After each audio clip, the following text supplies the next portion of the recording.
If you like the sweet science, get ready to talk boxing on the Gloved Fist podcast with top boxing writers Frank Latirzo and Jack Hirsch. Frank, a former amateur boxer out of Philadelphia, writes for NY Fights and can be seen on the Boxing Channel. Jack, an amateur boxer who competed in the New York Golden Gloves, was a 6-term president of the Boxing Writers Association. And now, here's Frank Latirzo and Jack Hirsch. And we're back. Welcome to Gloved Fist. My name is Frank Latirzo, former writer, try to be full-time observer, joined by 6-term president of the Boxing Writers Association, Jack Hirsch. Jack, let me just say this. I'll set you up real good. I'm very excited about this show because we're going to have on one of my favorite fighters. Probably, if I had to name my 10 favorite fighters of all time, I think Michael Spinks would be in that conversation, and he might make the cut. I think there's a case that he was at worst the second best fighter of the 80s and top 5 all-time great. He has a career that's unparalleled, and I'm excited to talk to him because, as you know, I sparred him 5 or 6 times at Frazier's Gym when he was beginning his career, like maybe his first 10 fights.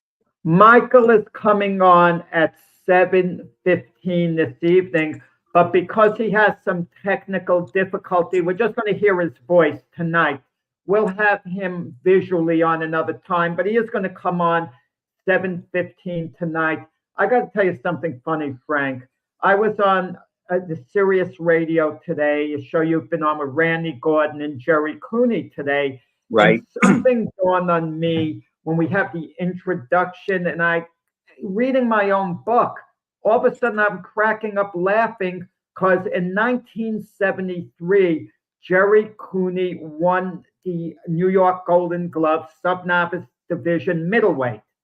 I competed sub-novice welterweight, and I told Jerry what a thrill it would have been had I gotten a chance to actually face him. We were one division away. That's why I always said, You're kidding me. And I got knocked out by Jerry Cooney. And then Jerry, being the gentleman Jerry Cooney, said, Jack, you fought me, you wouldn't have been here tonight to talk about it. You know? Wait a second, Jack. You fought at what weight back then? 147, and Jerry was a middleweight at 100. He was 165 or 56? 160 at the time. It was 160. Yeah, the weights were a little more traditional. Well, it was one weight class. There wasn't a junior class in between welterweight and middleweight. But all of a sudden, I'm thinking, darn it. Had I known what was going to become years ahead, I would have put on some weight, seen the organizers, and begged them to let me box Cooney. So I could have always said I boxed Jerry Cooney, and that would have been. And that was 1973. Three. And I didn't fight in the Golden Gloves the first time until 76. I fought novice in 76, and then open in 77, 78, and 79. But getting off that, Latirzo, I could tell you're already kissing up at the beginning of the show, kissing up to Michael Spinks, because one of your best buddies in the gym was Dwight Muhammad Qawi, his main rival in the light heavyweight division, who he had the unification fight with. And Michael was kind of friends with Qawi. They were, in a way, they were friends. Like, how do I say it? I don't want to say lukewarm friends. They were rivals. But you could talk on this better than I can because you knew. Well, they used to box each other a lot until they both got ranked. Then they stopped. They stopped once they got ranked. Interesting. Once they were both ranked, or maybe, I think Michael was ranked first, and once he became ranked, they didn't box that much anymore because, you know, they knew down the road they were probably going to meet. Yeah. So, which is interesting. I don't know how many other cases we could think of. Obviously, Ali and Holmes come to mind. Frazier and Holmes, Jim Jeffries and Jim Corbett. Frazier and Norton. Yeah, Frazier Norton. Well, Frazier Norton never met in the ring. I'm saying the guys would later meet for real. Okay. How often these guys sparred? I don't mean 1 or 2 sparring sessions, but guys who sparred on a regular basis. That's what I'm talking Shavers about. did that with Ali and Holmes. Shavers and Ali Holmes. Jimmy Young sparred. He sparred Ali. In fact, he and Ali did an exhibition at the Cherry Hill Arena in '71 after the fight of the century. In fact, I always forget this, and Russell remembers the third guy, but Ali boxed 3 guys that night. Benny Briscoe, Jimmy Young, I forget who the other fighter was. Yeah, and and there's mixed feelings on that because Lennox Lewis said he doesn't recommend it. He's dead set against it because Lennox Lewis heard of cases where the Klitschko brothers would invite guys to their camp to kind of learn about him. And Lennox Lewis said, "I never go there. No way would I go to their camp to spar with them beforehand." But Jack, sometimes you don't know. Remember, Lennox sparred Tyson a few times up in the Catskills before either guy had a big name. Yes, Spinks is coming on. Just to remind new people who came on the show, it's 7:15 tonight because he has technical difficulty. We're going to be doing the audio. But I have my book on Spinks just came out, Michael Jinks Spinks. I wasn't sure what title to give it, but I thought, let me get to the point. Michael Jinks Spinks. It's the only book ever written on Michael Spinks alone. His biography, an authorized biography. Let me see the back, Jack. Hold up a little more. Okay. They should be. How many pages is it, Jack? This is in the paperback. I don't have the hardcover in front of me. It's like 280 pages. That's pretty long, actually. That's a pretty good good amount of pages. Yeah, I had no planned amount of pages, set beforehand. Michael Spinks, not an X, it's a KS at the end. Spinks. Michael Jinks Spinks.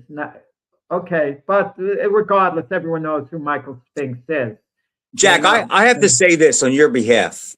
I think it's pretty, first of all, I commend you for taking on a project because I know it's a lot of work. But, the Spinks story, as I said to you before, in conversations on the show, whatever, Michael Spinks, because he was a quiet guy, Leon kind of stole the spotlight, and his style, you had to know what you were watching when you watched him box because he wasn't flashy like Leonard. And he was a little awkward sometimes, but because of his style and his personality, where he's such a quiet, laid back guy, he gets lost in the crowd a little bit. But Jack, when you look at careers, could we really say that Sugar Ray Leonard had a better career than Michael Spinks? Did Marvin Hagler have a better career than Michael Spinks? Did Larry Holmes have a better career than Michael Spinks? You know what? I could make a case on both sides. Because if you look at Spinks' resume, 11 title fights at light heavyweight, 8 knockouts. And when you look at the guys he beat before he won the title and as champion, that stacks up really well with any light heavyweight in history. And you can. And he had only one close fight, and it wasn't close on the official scorecards against Eddie Davis. Eddie Davis made him look normal that night, but he still won. Yeah, but that blip happens at one point to all great champions, either right before they win the title, right after. Ali had it with Doug Jones.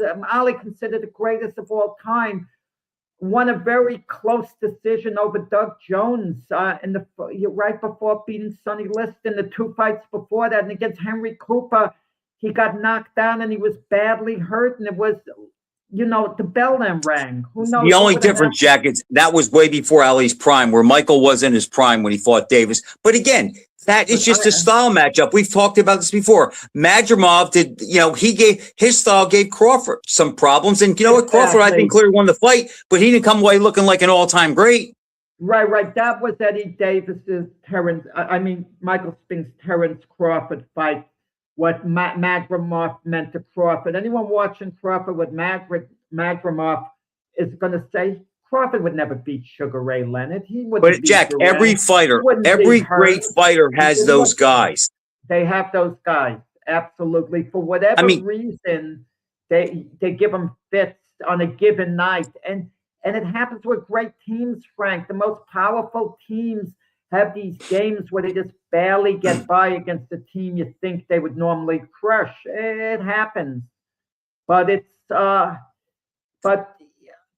you lived through the Michael Spinks era in more ways than when you contributed to the book. Thank you by talking to me during the Philly years, what went on in the gym, what you got to experience. And there were a wealth of personalities in Joe Frazier's gym. And Michael especially told me one funny story we should bring up to him. And you loved this too, and I loved it, the way he got on Joe Frazier's nerves. And Joe Frazier liked Michael a heck of a lot, but I guess Michael was kidding him a little too much. And before Michael knows it, he's in the ring with Frazier, and Michael's the light heavyweight champion, and Frazier's retired, supposedly washed up. And Michael says he's cracking up laughing, figuring he's going to handle Smoking Joe easy at that point. The bell rings and Frazier's after him throwing these mean left hooks. And Michael says, I'm running all around the ring. I'm thinking, darn it, Joe still got it. He could put me out with one of these left hooks. And he's running, just trying to survive. And even Michael was laughing about this, telling me good thing, he wasn't in shape. I'll give you a funny story too with Joe Frazier and Michael Spinks. I don't know if I told you this. It's 1977 middleweight open semifinal. I'm fighting a guy, I think his name was Bruce Lifton, and Frazier happened to be in my corner that night with Val Colbert and George Benton. So he steps down, and he was back a couple rows in the crowd during the rounds, and wherever Michael was sitting, he was blocking Frazier's view, and Joe's yelling, "Spinks, take that damn cowboy hat off! I can't see my white boy." Yeah, that was funny there. I mean, but that gym in Philadelphia was like a second home to Spinks, like a second home. And one of the chapters is too about the Philly years, his years in Philadelphia, and what is Spinks considered to be? Is he considered a St. Louis fighter? Is he a Philadelphia fighter? And what was fascinating was listening to the ring announcers where they would introduce him to, like the Kawi fight. I believe I'm just recalling what was in the book. He was announced as being from Philadelphia, yet on the screen it says St. Louis. For Michael. Right. And the Kawi was Camden, New Jersey. Well, that was easy with Kawi. I mean, they never announced him from Philadelphia. We have about 3 minutes, and then we're going to have Michael come on. Unfortunately, he's having technical difficulties, so we're going to have the audio. You're going to hear Michael's voice. We're going to talk about Michael's career. We're going to talk about Michael's fights. If you have a few seconds left over, Frank, I don't know what Michael even have an opinion on it. Who would have won between Lyle and Norton? We love polling, that. And Michael was a heavyweight champion, but he's too even killed to speak on that. One thing Michael doesn't have, he has a legacy as a light heavyweight and a legacy as a great fighter, an all-time great fighter, but he doesn't quite have a heavyweight legacy because he had 5 fights. And because of the Tyson loss, people are dismissive of him. And never mind that he won 2 fights against Larry Holmes, beat Jerry Cooney. I mean, those are good wins. And well, Jack, think about this. Could Michael Spinks have defeated Jimmy Ellis at light heavyweight? I mean, at heavyweight? I think it's a 50-50 fight. Yeah. Could Michael Spinks, how about Michael Spinks and Jimmy Young at heavyweight? 50-50 fight. I think. Well, someone posted Michael Spinks and Jerry Quarry. Style-wise, if Michael Spinks boxed him, does he beat Jerry Quarry? I could, Jack, if you put a gun to my head, I have to ask myself, the question I have to ask myself is, do I think Jerry could stop Michael? And I don't think so. So now the fight's going to go the distance. I guess it all depends who was working hard that night. He would force Quarry to be the attacker, which might favor Michael. It's a tough fight. Frank, I'm going to try to connect with Michael Spinks, so you could say anything for the time being. Okay. Okay, guys. Jack's trying to connect with Michael. I don't think Michael does many interviews, so this is going to be a lot of fun.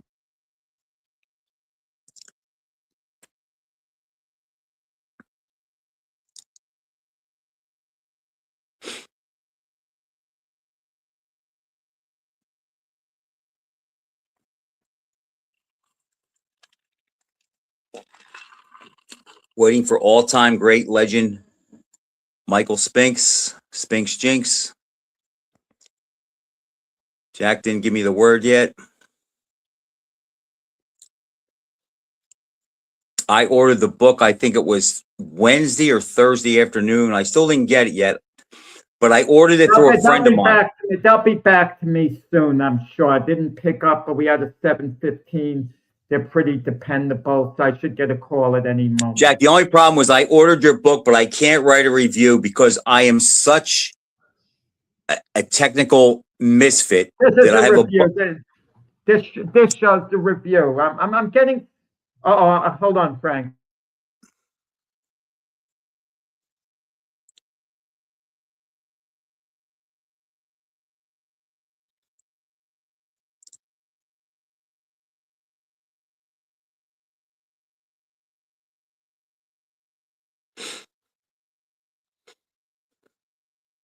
Anyhow, I'm such a technical idiot. I had a buddy of mine order the book because I've never purchased anything on Amazon. I have a buddy that buys everything for me. I just give him the money.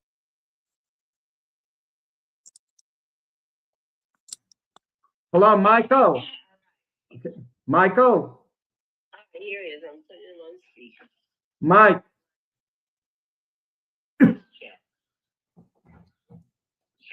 Mike, this is your biographer.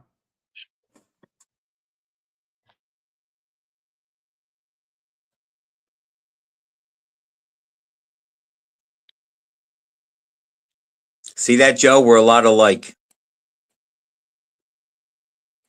So you can't write a review. I can't write a review.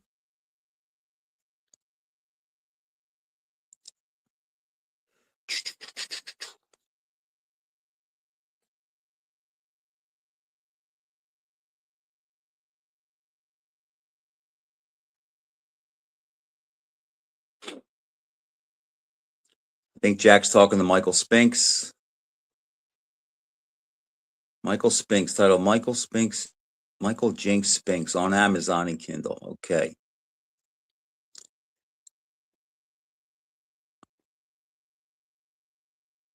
I did, J-Train. I did find a way to get it. I'm terrible at those things. First, Jack tells me to talk. Now he's telling me to shut up. Michael, are you there, Mike? Yeah. Hey, how you doing, Michael? I'm here with my co-host, Frank Laterzo. This is your friendly biographer, Jack Hirsch. Say hello to Frank Laterzo, who, believe it or not, Michael, you sparred with years ago at Joe Frazier's gym. Say hello to Frank, Mike. Hey. Spinks Jinx, how are you, sir? I remember you back in the Frazier day when you used to pull up with the boom box bigger than anyone I ever saw in that 78 silver Corvette and used to spar me and Tex Cobb and Curtis Parker on the same day.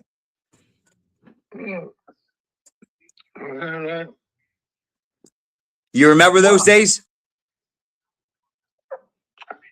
No, I can't remember those days. Yeah, but that was some of your favorite times, Joe Frazier's gym, right, Michael?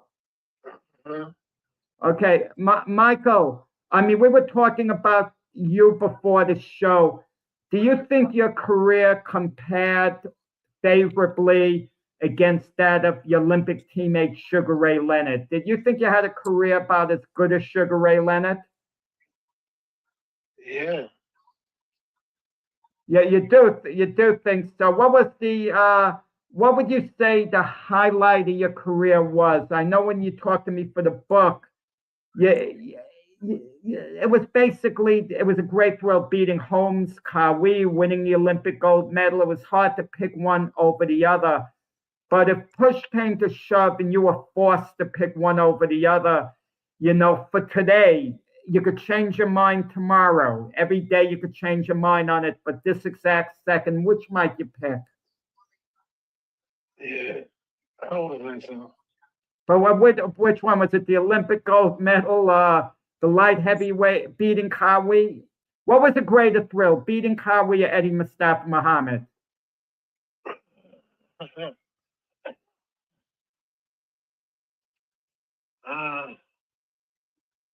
Yeah, probably beating Braxton.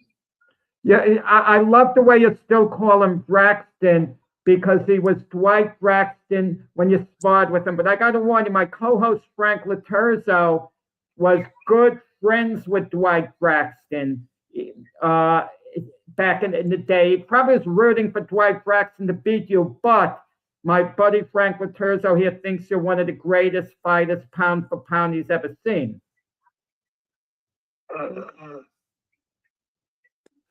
Michael, do you remember those days when you and Braxton used to spar, and then once you became ranked, you stopped sparring each other because it almost turned into a war?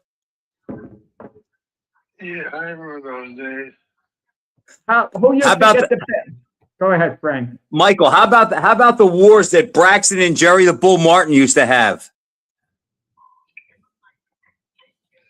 Yeah, I remember those wars that they had. Yeah. Remember how when you used to spar Tex Cobb, you guys would touch gloves and he'd throw a round kick over your head? Yeah, I remember.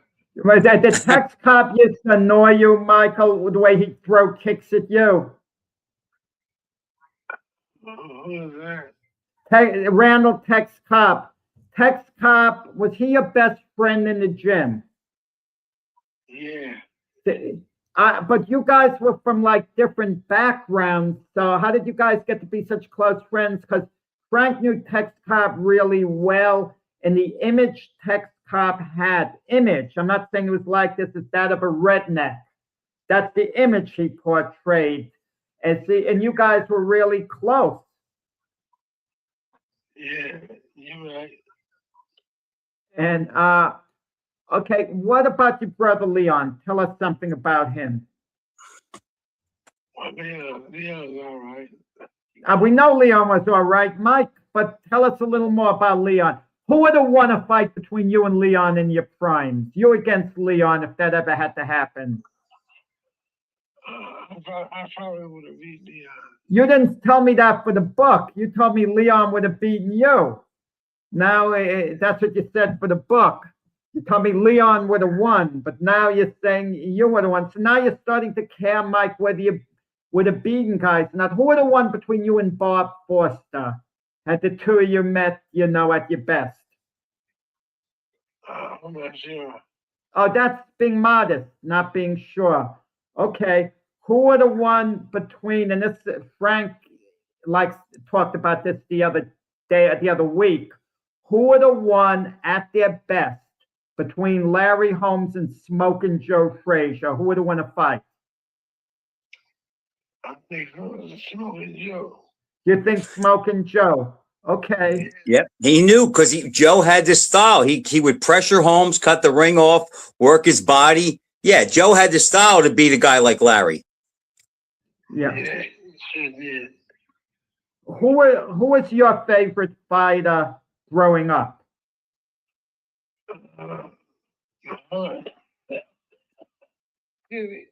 Michael was a little under the weather today. Anyone listening, that's why, in part, we just have him on the phone. It says a lot for Michael to keep his obligation of coming on the show, because we announced he was coming on the show. He felt really under the weather and would have rather canceled out. But we know a number of people tuned in, and Michael didn't want to disappoint them. Let me ask Michael something. Sure, go ahead, Frank. You have him for the next few. Michael, can you hear me? Yeah. Michael, when you sit back and you think about your career, do you realize how accomplished you were? The fact that you fought in perhaps maybe the best light heavyweight era ever. You never lost to a light heavyweight. You had one really close call with Eddie Davis, and you still won that fight. And half of your fights were title fights. Do you ever sit back and think about what kind of a career it was? And it really is unparalleled on a lot of levels to a lot of other greats. Not really. Yeah. You don't think about that, Michael? That's amazing. That blows me away because you're so accomplished. Frank, let me just add this with Michael. With all the hours I spent with him, what struck me the most was his lack of ego. Most fighters are athletes. If you tell them someone was better, the competitive nature in them comes out even after they're retired. It could be in any sport. If you say to Magic Johnson, Steph Curry was better than you, a better point guard, Magic would speak up. But with Michael, he doesn't have an ego in that regard. Yeah. Michael, here's So Michael something. was talking, Frank. What were Go you ahead, saying, Mike. Michael? I probably would have beat him. He said, I didn't hear him, Jack. We probably Michael, would have beaten him. right. Michael, let me ask you this. Wow. Okay. I have been telling people because I remember in the gym where you were really pressing for a Hagler fight and you were willing to meet him at a catch weight of, I think, 167 or so, but you said you wanted that money to fight Hagler. You didn't like that he was making his name off of fighting smaller guys. Do you remember saying that? Yeah, I remember that. Yeah, were you disappointed the fight with Hagler didn't come off? I mean, because I asked you comparisons, who you would have beaten, and I even brought up the name Roy Jones. And you said, you felt you would have beaten Roy Jones when Roy Jones was at his best. Yeah, I think so. Why do you think so? Because of my style. You think your style would have canceled out Roy's? Yeah. That's interesting. I know when we talked about the book about Jerry Cooney is saying he was a sick kid when he fought you. He had a substance abuse problem. He was living life in the fast lane. Jerry Cooney said the him who knocked out Ken Norton or even lost to Larry Holmes would have knocked you out in 2 rounds. You disagreed with the book. You said he's entitled to his opinion, but you felt your style would have canceled out his. Why did you say that? Yeah, because I do. Tell us a little more, Mike. What's that? Talk to us a little more. You're killing us with these short answers here, Mike. It's like quick knockouts. I need you to expand, talk a little more on any topic. Just a little more. Add a sentence, 1 sentence to everything else. Yeah, I think more of a handler. More of a handler. I think he was more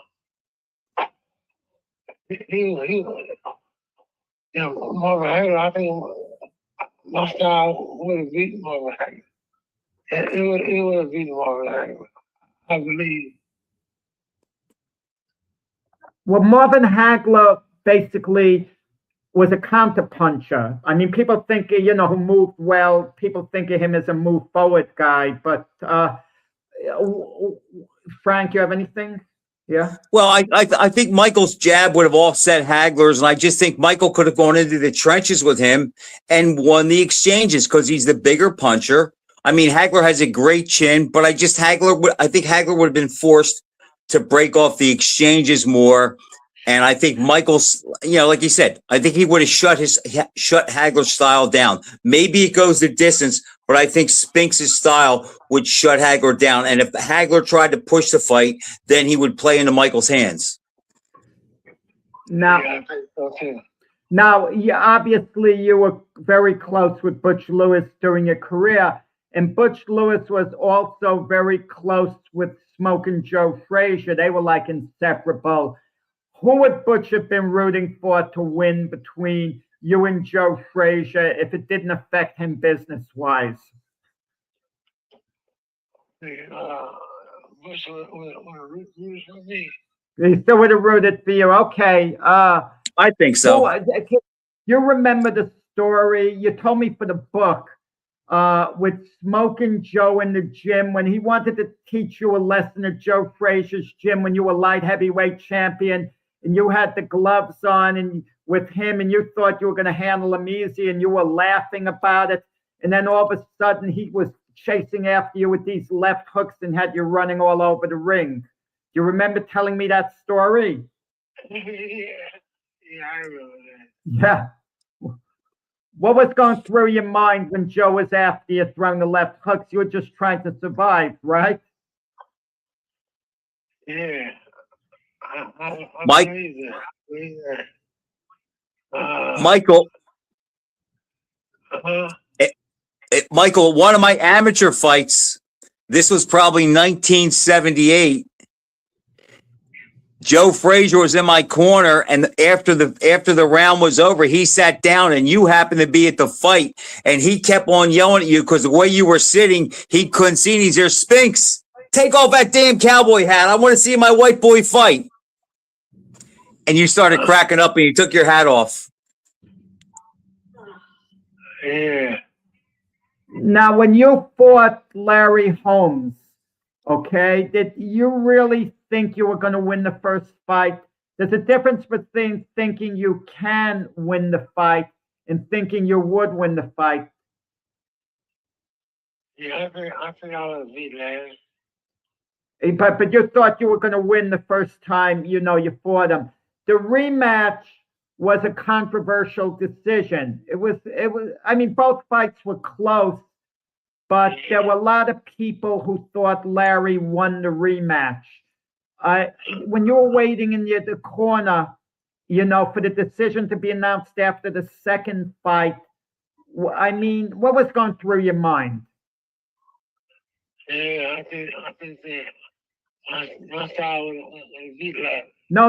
Your style did match up well against Larry's. But how confident were you that you were going to get the decision in the rematch when you were waiting for the scores to be announced? I just believed that. You what, Mike? Talk to me a little more. I believe that my style was beat Larry. No, your style did beat Larry. Well, we know that. But the decisions in the fight, what would you say to someone who says to you they think Larry should have gotten the decisions, that he really won those fights? What would you say to them? Yeah, I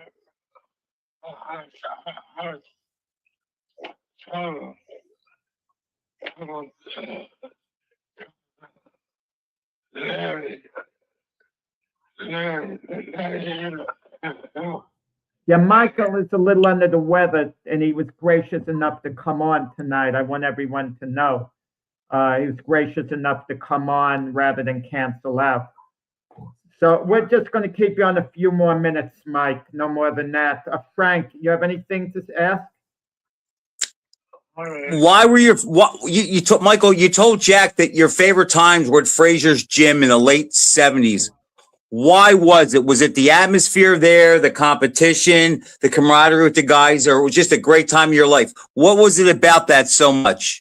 The 80s too. The 80s, not only 70s, the 80s. Yeah, early 80s. Yeah.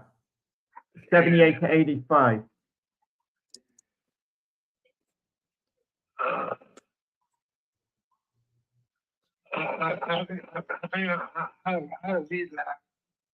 Okay, Mike. Okay, because Michael, we appreciate you coming on.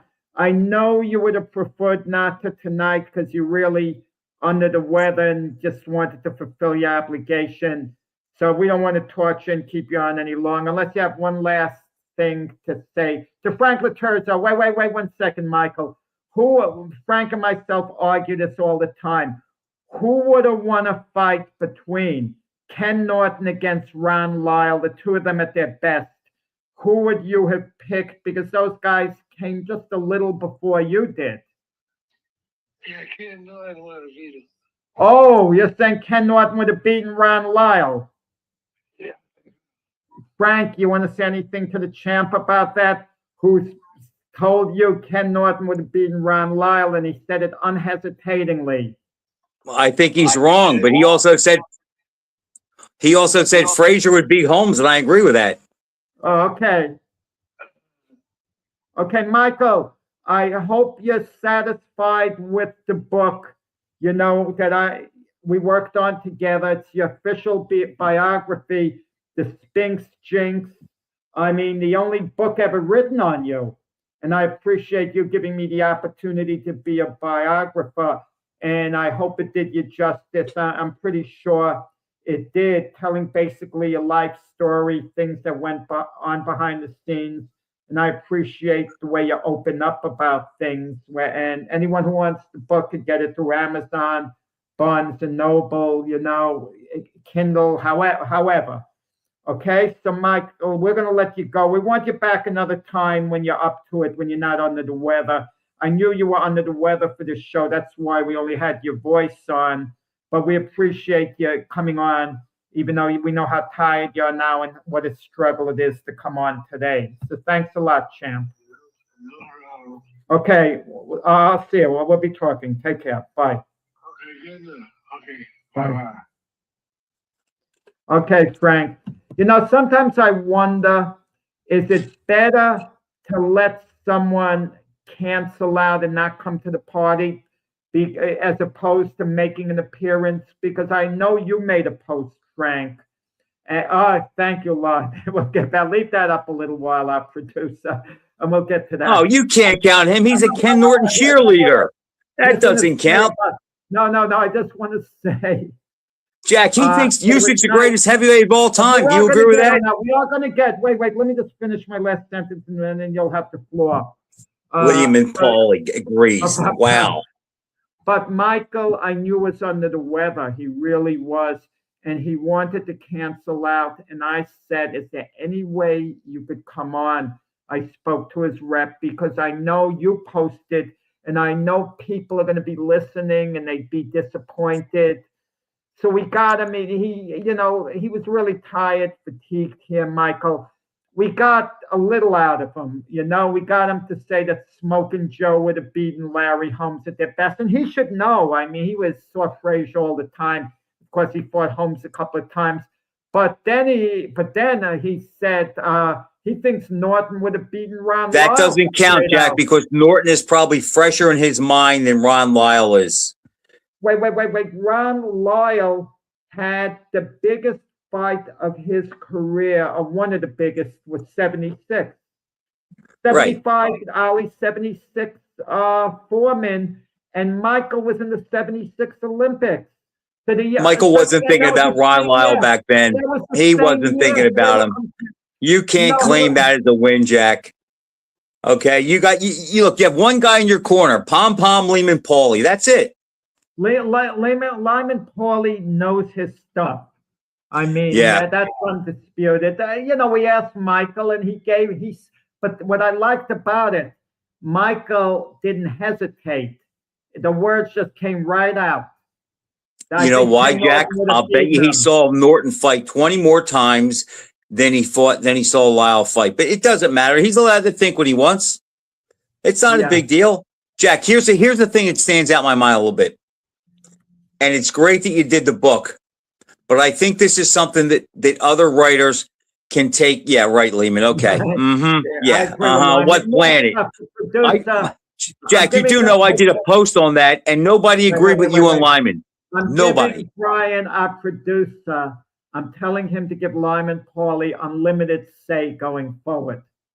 No, I think we should ban. I think we should ban him for incompetence on that pick. Anyhow, Jack, here's what I was thinking. Michael's about 70 years old now. His career is what? In July.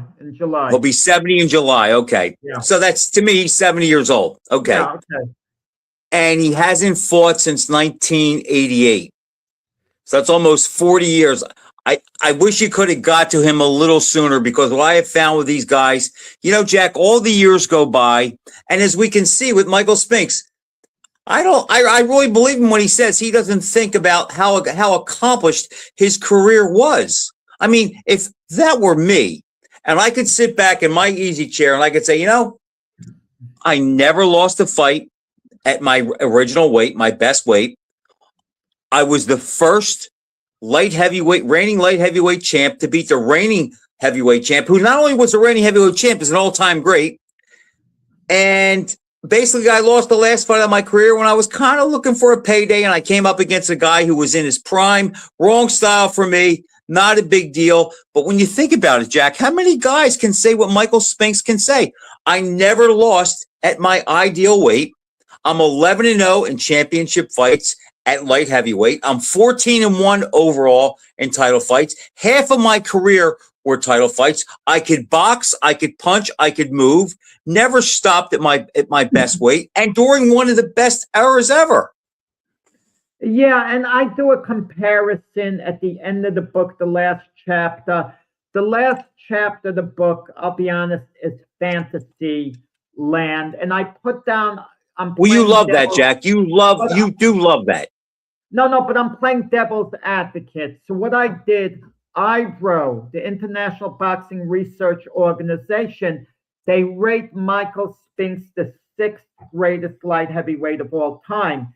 And I evaluate him against the top 5, and I write down why he's a greater fighter than the 5 ahead of him, a greater light heavyweight.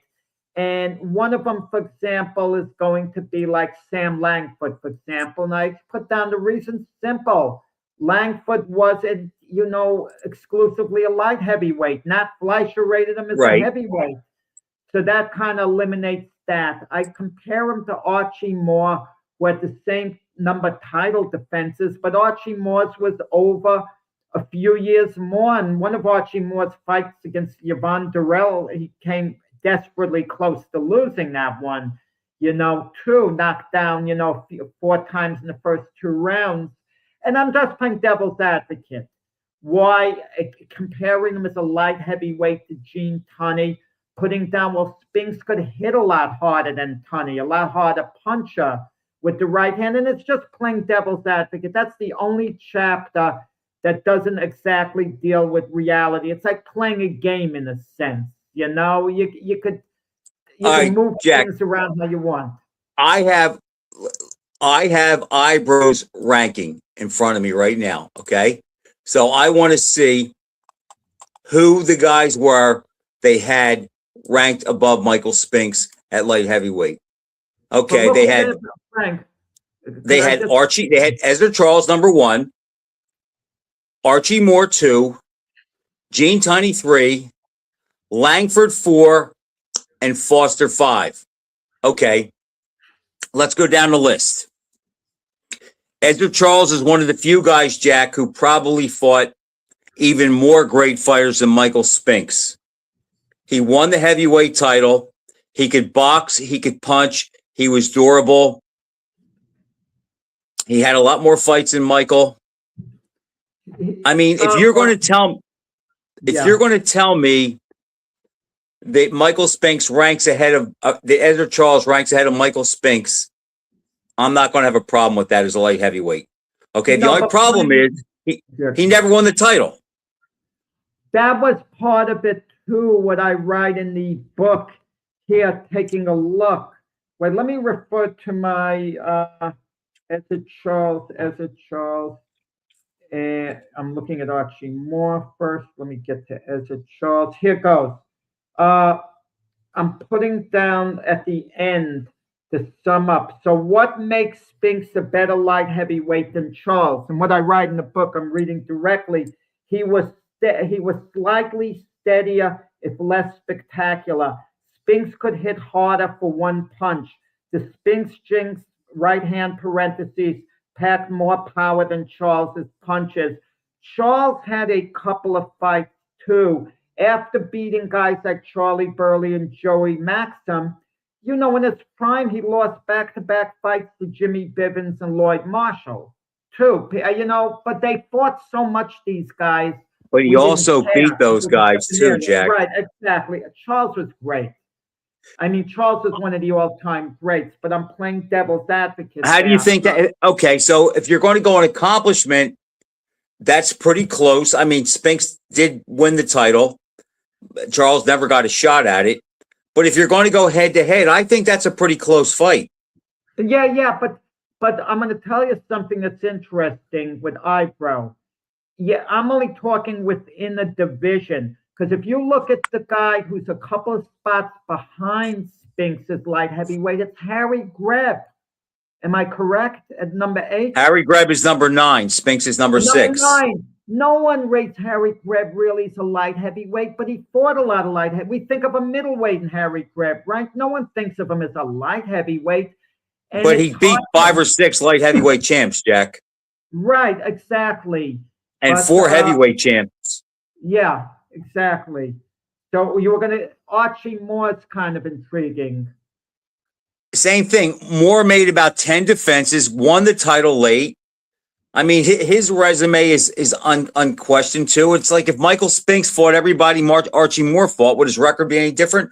I don't know. Who wins if they fight head to head? Moore's a good boxer, puncher, but Spinks has a good chin for, at 175. I mean, I don't know if Archie Moore beats the best Cowie. He might, but I don't know that he does. So, I mean, that's a toss-up. Gene Tunney's another one. That's a toss-up. That's tough. Yeah. Well, Moore lost 3 times, 3 out of 3 to Ezra Charles, which is the tribute yes, to how and great stopped in the Charles last is. one.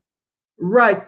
But Moore's greatest accomplishment may have been winning 4 out of 5 against Harold Johnson, who was a great fighter. And he beat Joey Maxim, I think, 4 straight times too. Yeah, but Maxim and Joey Maxim was a good fighter too. Jack, he was a good, not an all-time great, but I would say borderline outstanding. And if he fought in the Spinks era, he wouldn't be in over his head with anybody of that era. He may not win every time, but he wouldn't be in over his head. But I write about this. So what makes Spinks a better light heavyweight than Moore? And once again, I'm playing devil's advocate here. And I write down, perhaps that answer can be narrowed down to one word: consistency. They had the same number of title defenses, but Spinks's were done over a period of 4 years, Moore's in 10. Moore also barely survived being knocked out by Yvonne Durrell in his title defense in 1958. Spinks was never legitimately knocked down as a light heavyweight. The one official knockdown when Cowie stepped on his foot, Larry Hazzard told me for the book, on reflection, he shouldn't have called it a knockdown.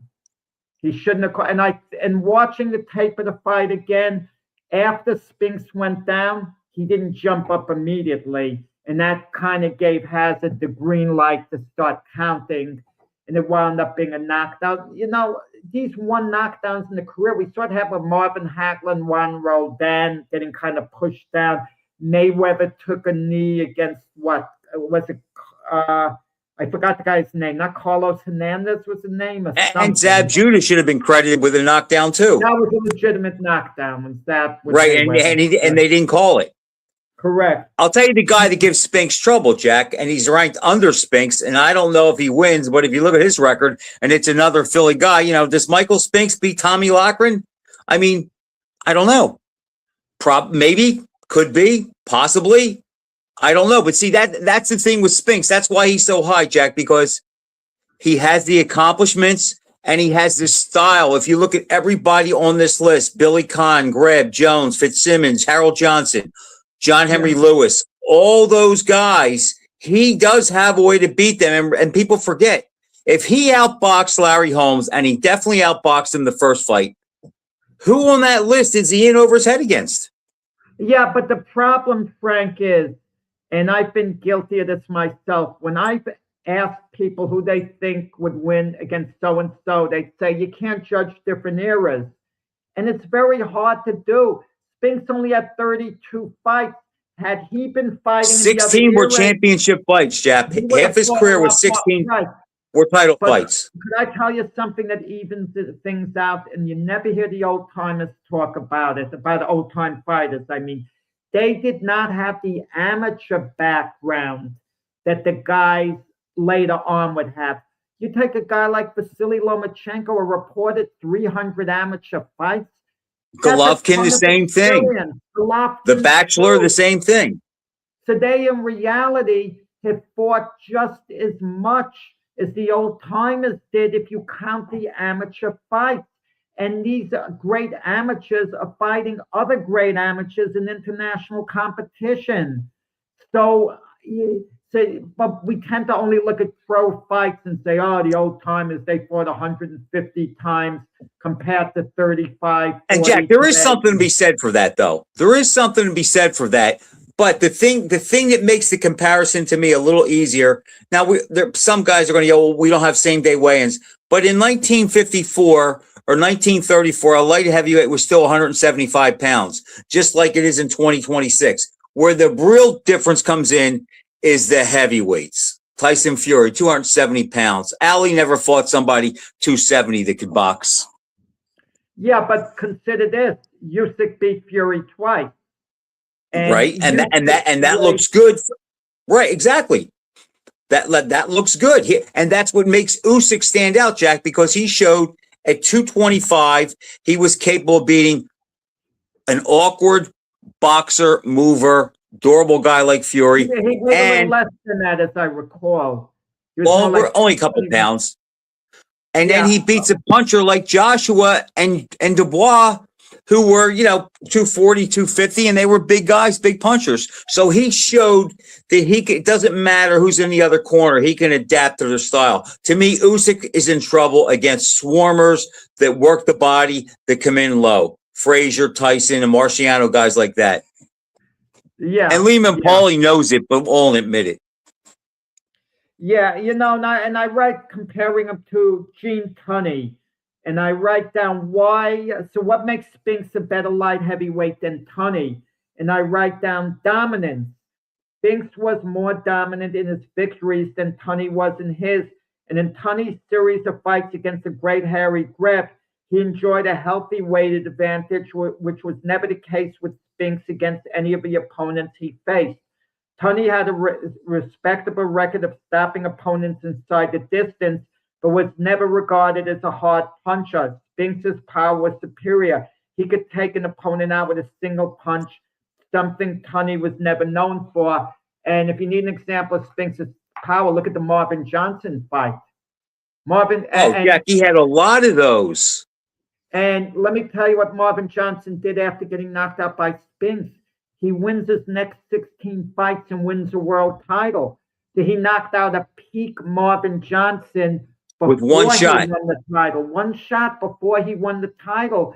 Now, if Marvin Johnson was one of his title defenses, it would look better.